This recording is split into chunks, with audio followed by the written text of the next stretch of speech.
मेरा नाम कृष्णा है, मैं बिहार से हूँ। और लिस्ट 3 प्रकार की होती है। साथ ही लिस्ट एक हमारा मेन पार्ट होता है हमारी बिजनेस के लिए, क्योंकि बिजनेस बिना लिस्ट के नहीं हो सकता। जिस प्रकार से हम किसी भी शादी में, किसी भी फंक्शन में एक लिस्ट बनाते हैं अपने रिलेशन में दावत देने के लिए, इन्विटेशन के लिए, उसके लिए बहुत जरूरी होती है लिस्ट। बिना लिस्ट के कोई भी काम नहीं हो सकता। ठीक है, जैसे जिस प्रकार से एक किराना वाला अपनी जो है लिस्ट बनाता है, जो उसका सामान खत्म होता रहता है, लिस्ट बनाता रहता है। अगर वो लिस्ट मेकिंग ना करेगा तो वो जो है दुकान नहीं चला सकता, वो तो भूल जाएगा वो क्या लाना क्या नहीं लाना है।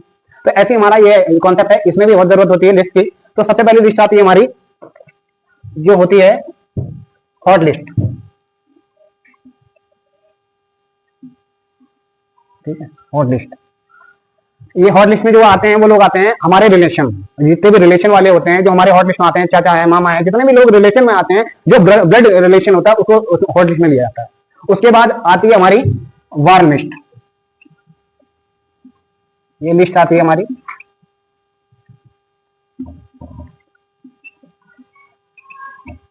ये लिस्ट आती है वार्म लिस्ट में जो आते हैं वो हमारे ऐसे लोग होते हैं जो हमारे साथ पढ़े लिखे होते हैं, जो हमारे साथ पढ़े लिखे होते हैं, हमारे पड़ोसी होते हैं, वो सारे लोग इस वाली वार्म लिस्ट में आते हैं। तीसरी लिस्ट होती है वो होती है कोल्ड लिस्ट।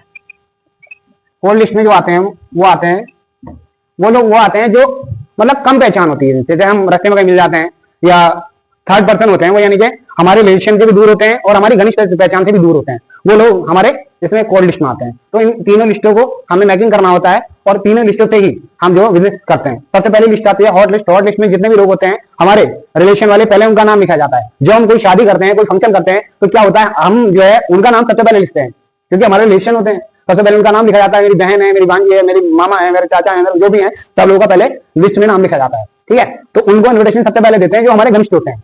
ठीक है, उसके बाद आता है ये वार्म लिस्ट वाले। उसके बाद हम देखते हैं रिश्तेदारों को निपटाने के बाद हम देखते हैं जो हमारे मतलब जो होते हैं दूर के रिश्तेदार होते हैं या फिर जो है पड़ोसी होते हैं, उन लोगों को इन्वाइट किया जाता है वार्म लिस्ट के अकॉर्डिंग। उसके बाद आता है कोल्ड लिस्ट। कोल्ड लिस्ट में जो होते हैं वो हमारे याद कर लेते हैं, यार मेरे दोस्त भी रह गया, उसको भी दावत देना है या इन्विटेशन देना है, या फिर जो है मतलब ऐसे लोग जो मतलब जिनको हम जानते हैं उनको भी इन्विटेशन देते हैं कई बार, है ना। तो ये तीनों लिस्टें इस तरीके से होती हैं, जिसमें ये हॉट लिस्ट में जो लोग आते हैं उनका हम लिस्ट मेकिंग करते हैं। उसका पहले पेपर में नाम लिखेंगे। एक रजिस्टर में 5 कॉलम बनाए जाते हैं। 5 कॉलम में एक रजिस्टर में 5 कॉलम बनाए जाएंगे।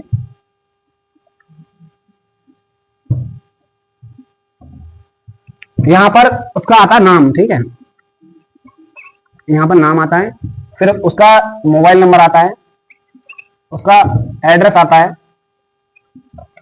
उसके बाद फिर हमारा रिलेशन क्या है, रिलेशन से क्या है, उसके बाद वो उसकी क्वालिफिकेशन क्या है। ठीक है, उसकी एजुकेशन क्या है, ये सारी चीजें लिखी जाती है। तो और इससे ये पता लगता है कि वो इंसान जो है कितना पढ़ा लिखा है, हमारी बात कितना मानेगा, कितना परसेंट हमें विश्वास करता है। ठीक है, रिलेशन में। तो ये सब लोग इस तरीके से लिखा जाता है। जैसे यहाँ पर नाम लिख देते हैं राजू, और उसका मोबाइल नंबर कुछ भी लिख देते हैं यहाँ पर। ठीक है, उसके बाद यहाँ पर एड्रेस लिख देते हैं, जैसे प्रकाश नगर। उसके बाद यहाँ पर रिलेशन लिख देते हैं, यहाँ ये हमारे मामा लगते हैं, ऐसा मान लो। उसके बाद यहाँ पर एजुकेशन वो 12th पास है। ठीक है, इस तरीके से ये सारा लिखा जाता है। उसके बाद जो है इसी तरीके से पूरी लिस्ट हम मैच करते हैं, बनाते हैं। ये हमारी कोल्ड लिस्ट का, वो हॉट लिस्ट का